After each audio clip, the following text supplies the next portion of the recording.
जय हिंद। कैसे आप सभी को हमारे चैनल पर फिर से स्वागत है।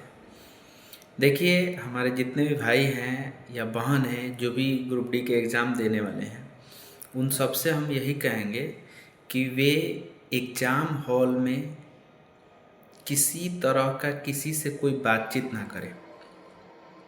एग्ज़ाम सेंटर पे भी आप जाएं तो किसी से कोई ज़्यादा क्वेश्चंस पूछने का या जवाब ढूंढने का प्रयास ना करें, क्योंकि आप एग्ज़ाम हॉल में जब जाते हैं तो बहुत सारा माइंड में बाहरी बातें घूमने लगती है, जिससे आप कंफ्यूज हो जाते हैं। इसलिए आप समय पर सेंटर पर पहुँचें और किसी से ज़्यादा गपशप ना करें। दूसरी चीज़ कि देखिए, एग्ज़ाम जो है, हम पिछली बार भी वीडियो बनाए थे तो बताए थे कि बहुत ईजी आ रहा है, क्वेश्चंस जो है बहुत ईजी आ रहा है।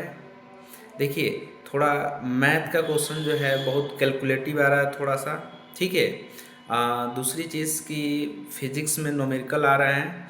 तो हम ये आपको बताए थे कि देखिए, नाइन्थ का जो है आपका साइंस का बुक, टेंथ का साइंस का बुक, एनसीईआरटी का जो है बुक, उसे आप बार बार रिवीजन करें। जब तक कि आप रिवीजन नहीं करेंगे तब तक आपका कॉन्सेप्ट क्लियर नहीं होगा। जिनका भी एग्ज़ाम आज था या आगे मान लीजिए हो गया, उनके लिए तो ठीक है, लेकिन आगे जिनका एग्ज़ाम होने वाला है उनसे हम यही कहेंगे कि आप क्या करिए कि जो भी प्रीवियस ईयर पेपर है उसका रिवीजन करते रहिए, रिवीजन करते रहिए। और उसी के आधार पे आपको हम बता रहे हैं कि साइंस जो है आप नाइन्थ और टेंथ के एनसीईआरटी का बुक को पढ़ते रहिए।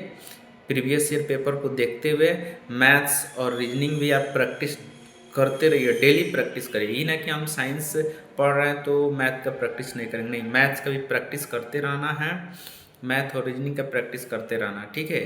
दूसरी चीज़ है साइंस जो है हमने बता ही दिया।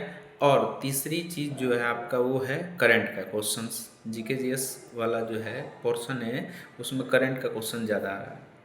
तो करंट का क्वेश्चन ज़्यादा आ रहा है, इसलिए करंट को भी आप पढ़ेंगे, क्योंकि करंट के क्वेश्चन जो है लगभग एक साल के आसपास का करंट क्वेश्चन पूछ रहा है। तो करंट हम कहेंगे कि जो एसपीडी का एक बुक आता है उससे आप करंट का क्वेश्चन क्या करिए, कवर करें, उससे आप पढ़ें, उसको आप पढ़ें, ठीक है। उससे आपका करंट का क्वेश्चन हो जाएगा।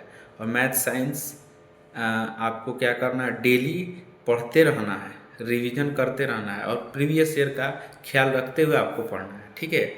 तो देखिए, बायोलॉजी का क्वेश्चन थोड़ा स्टेटमेंट बेस आ रहा है, ठीक है। इसलिए आप बुक को पढ़ रहे हैं तो थोड़ा डीपली पढ़ें। ये ना कि बहुत सारे बच्चे जो होते हैं साइंस का क्या करते हैं, ऑब्जेक्टिव कोई बुक ले लेते हैं और उसी को याद करते रहते। ऐसे याद करने से नहीं होगा।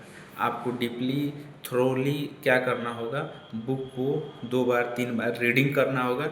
उसके बाद प्रीवियस ईयर पेपर के देखिए कहाँ से सवाल पूछे गए थे पिछले साल, ठीक है। उस टॉपिक को, उस चैप्टर को, जैसे मान लीजिए फिजिक्स का है तो फिजिक्स का न्यूटन से सवाल पूछ रहा है, ग्रेविटी से सवाल पूछ रहा है, गुरुत्वाकर्षण से सवाल ज़्यादा पूछ रहा है, ठीक है।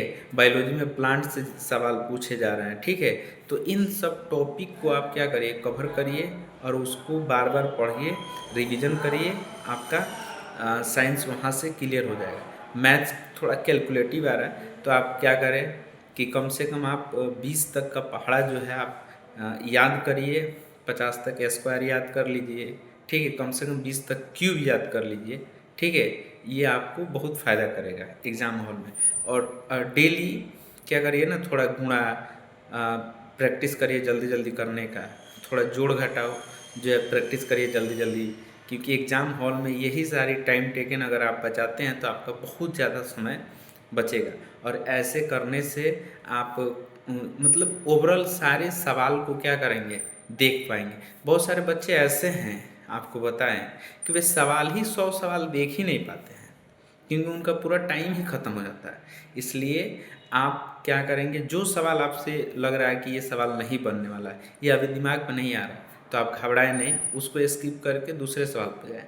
और इस तरह से पहले राउंड में आप पूरे सवाल को एक बार एनालिसिस कर लीजिए, एक बार देख लीजिए।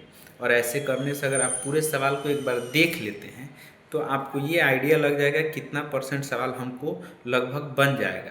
नेगेटिव नहीं लेना है, जितना सवाल आपसे बन रहा है उतने सवाल आप करेंगे। दूसरी चीज़ है कि लग रहा है कि कुछ सवाल हमसे कंफ्यूज है, जैसे मान लीजिए 2 ऑप्शन, 4 ऑप्शन में से 2 ऑप्शन आपको जानकारी है, 2 ऑप्शन नहीं जानकारी है, तो आप उसमें थोड़ा सा आप क्या कर सकते हैं, रिस्क ले सकते हैं।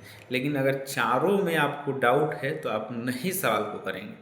अगर ऐसे करते हैं तो आपको एक सीट लेने से कोई नहीं रोक सकता है। और मैं आपको बता दूं कि मैंने स्वयं कई बार ग्रुप डी के एग्ज़ाम दिया है, लेकिन फाइनल मेरिट लिस्ट नहीं बना, मेरा सिलेक्शन वहाँ नहीं हुआ, लेकिन उससे भी अच्छे जगह पे हम सिलेक्शन लिए हुए हैं। इसलिए अब आपको बता रहे हैं कि अगली बारी आपकी है और अगली बार आप सिलेक्शन लीजिए और हमसे मिलिए और हमको भी मिठाई खिलाइए। हाँ, दूसरी चीज़, हमारे जितने दोस्त हमको जानते हैं पर्सनली, वो जानते होंगे कि हम किस जगह सेलेक्ट हैं, हमें कमेंट करके ज़रूर बताएंगे। तो हमारे जितने भी छोटे भाई बहन हैं रेलवे वाला एग्ज़ाम देने वाले हैं, उनसे हम यही कहेंगे कि आप ग्रुप डी के एग्ज़ाम से सीखें, फिर एएलपी के एग्ज़ाम में अगर भरे होंगे तो उसको दीजिएगा, आरआरबी जेई वाला भी अगर आप भरे होंगे तो उसको भी देखिए, एनटीपीसी वाला जो एग्ज़ाम है उससे भी सीखिए। और एग्ज़ाम देने से बहुत कुछ चीज़ें आपको सीखने को मिलता है, इसलिए एग्ज़ाम छोड़े नहीं, एग्ज़ाम देने के लिए ज़रूर जाए, ठीक है। और एक दिन आपको लगेगा कि एग्ज़ाम की जो प्रेशर है, एग्ज़ाम देने से ही प्रेशर ख़त्म होता है, और प्रेशर जब ख़त्म हो जाएगा तो जब आप किसी एग्ज़ाम में बैठिएगा तो आप बहुत अच्छा रिजल्ट लेकर आइएगा। और हमारे तरह भी आप क्या करेंगे, दूसरे को सजेशन देंगे। हम सेलेक्ट हैं तो हम चाहते हैं कि आप भी सेलेक्ट हो। जय हिंद, जय भारत।